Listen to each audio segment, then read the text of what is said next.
mwana wanjye yewe majije kuba ntibisukwa ku gicaniro narwanye intambara nziza narinzi ibyo kwizera igisigaye mbikiwe ikamba ritangirika iry'umwami umucamanza utabera azanyambika kuri wa munsi utangaje nyamara sinjye njyenyine n'abandi bose bakunze kuboneka kwe k'umwami uhoraho nasiganwa ariko simutazi yaja natera n'ibipfusi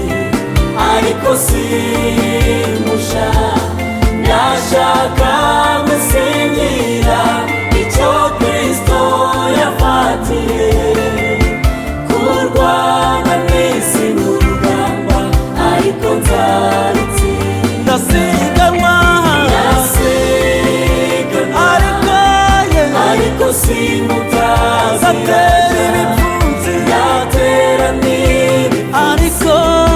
ariko simusha ndashaka gusingira icyo Kristo yafatiye kurwana n'isi rukomeye ariko nzarutsinda igihe cyanjye kirasohoye hasigaye icyawe gutunganya ibidatunganye nagaruka azasange witeguye warinze ibyo kwizera byabera sigasira igicaniro cyanjye kuko igihe kirasohoye aho umwana w'umuntu azabazwa ibyo yakoze nakwihana kuzabaho cyangwa ngo iyo menya nkihana mbere mana kuko byose bizaba birangiye hasigaye aho urubanza ndasiganwa ariko simutazi ndatera ibipfunsi ndatera n'ibipfusi ariko simusha ndashaka gusingira icyo Kristo yafatiye kurwana n'isi n'urugamba ariko nzarutsinda ndasiganwa ariko simutazi ndatera ibipfunsi ndatera n'ibipfusi ariko simusha ndashaka gusingira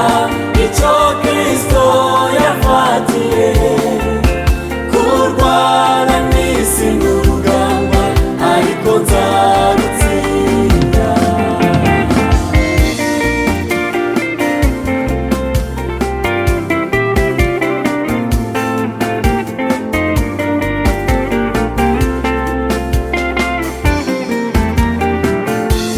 imbere y'intebe y'Imana igihe cyo guca urubanza kigeze nakuvuga ngo sinamenye Mana